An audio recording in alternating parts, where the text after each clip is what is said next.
সারা দেশের চলমান পরিস্থিতিতে বিভিন্ন হামলা মামলার ভয়ে আতঙ্কে আছে সাধারণ মানুষ।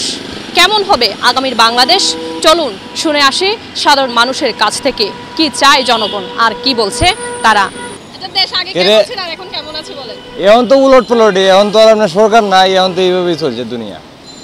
এখন আপনার যেভাবে যার কাছে দিলে ক্ষমতা রাখতে হবে এইভাবে বুঝিনি দেন। আর আমরা তো মনে করেন আমরা লিস্কা ড্রাইভার, তো লিস্কা ড্রাইভারই।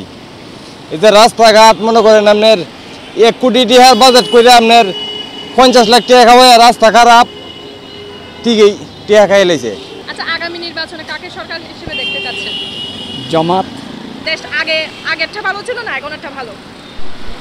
খাদ্যদ্রব্যের দিক দিয়ে এখন ভালো আছে, কিন্তু মারপিট এটা আগে ছিল না, এখন খারাপ।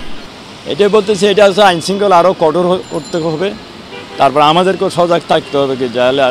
তবে আমি মনে করি যে ইনুর সাহেব খারাপ না আর কি, মোটামুটি আমার ইয়ে থেকে ভালো। উনি একজন নোবেল বিজয়ী, ওনাকে যদি সবাই সহযোগিতা করে আমার মনে হয় ইনশাল্লাহ আমাদের দেশ আরও অনেক আগাই যাবে আর কি। নির্বাচন হতে হবে আসলে সংস্কারের পরে, কারণ বিগত আমরা তো অনেক কিছু দেখলাম, এবার আমরা সবাই চাই যে নতুন কিছু দেখি। তো আগে সংস্কার, তারপরে নির্বাচন।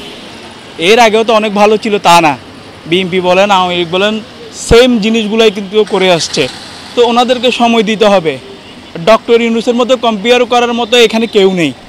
মোটামুটি কথা হলো দেশ পুরো শান্ত হয়ে নিরিবিলি হয়ে তারপর ভোট হওয়ানোর দরকার। এই অবস্থায় ভোটের কোনো দরকার নাই। এর আগের দেশটা ছিল সার্বভৌমত্বহীন স্বাধীন বাংলাদেশ, আর এখন সার্বভৌমত্বটা ঠিক আছে আল্লাহর রহমতে। আচ্ছা, যদি বলি যেহেতু এখন আরো মারপিট মারামারি কাটাকাটি বেড়ে গেছে, ওই বিষয়ে কি বলবেন? ওইটা আসলে সরকার মোটামুটি এখন হ্যান্ডেল করতে পারছে না, মানে প্রশাসন ব্যবস্থা খুবই দুর্বল এখন। আর আনসার থাকেও নাই, আনসারের সাড়ে চুরি করে বসে থাকে উত্তম আমার মতে। কারণ বর্তমানে বিএনপি যা দেখাচ্ছে এটা আসলে বলার মতন না। একটা মানুষকে এভাবে ফেলে তারপরে রাজনৈতিক বিষয় এভাবে মুখের মধ্যে মারতেছে ইট দিয়ে, এত বড় পাথর দিয়ে, এগুলা কিন্তু উচিত না। আর হচ্ছে এনসিপিও জানি ওই রকম টানতে পারবে না। বর্তমানে যে আছে উনি ভালো, উনি যদি থাকে তাহলে হ্যান্ডেল করতে পারবে কিছুদিন। আর এখন যে বর্তমানে ব্যবস্থাটা, আমাদের শাসন ব্যবস্থাটা একটু নড়বড়ে হয়ে গেছে সরকার চেঞ্জ হওয়ার কারণে। যদি ওনাকে আরও কিছুদিন সময় দেওয়া হয় তাহলে আশা করি এটা ঠিক হয়ে যাবে কিছুদিনের মধ্যেই। আর হচ্ছে যদি নির্বাচন হয় তাহলে এনসিপি আসুক। মারামারি যেহেতু নির্বাচিত সরকার নাই, মারামারি কারাগারি কিছু হবে কন্ট্রোল করতে। বাপ যদি সংসারে যদি বাপ যদি গ্রেপ্তারভাবে না থাকে, সেই সংসারে ছিন্নভিন্ন হবে।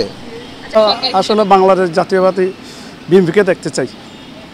আশা করি ওরা যে কষ্টটা আগে ভুগছে ওটা সামনের দিকে অগ্রসর ভালো করবে, এটা আশা করতেছি।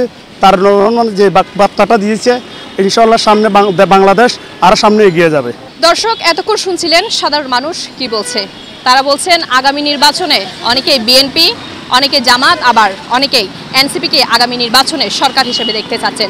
আবার অনেকেই বলছেন দেশ যার কাছে সুষ্ঠু এবং শান্তিপূর্ণ থাকবে তাকেই বাংলাদেশের আগামী সরকার হিসেবে দেখতে চান। নিশিতা নিশি, CHD নিউজ 24।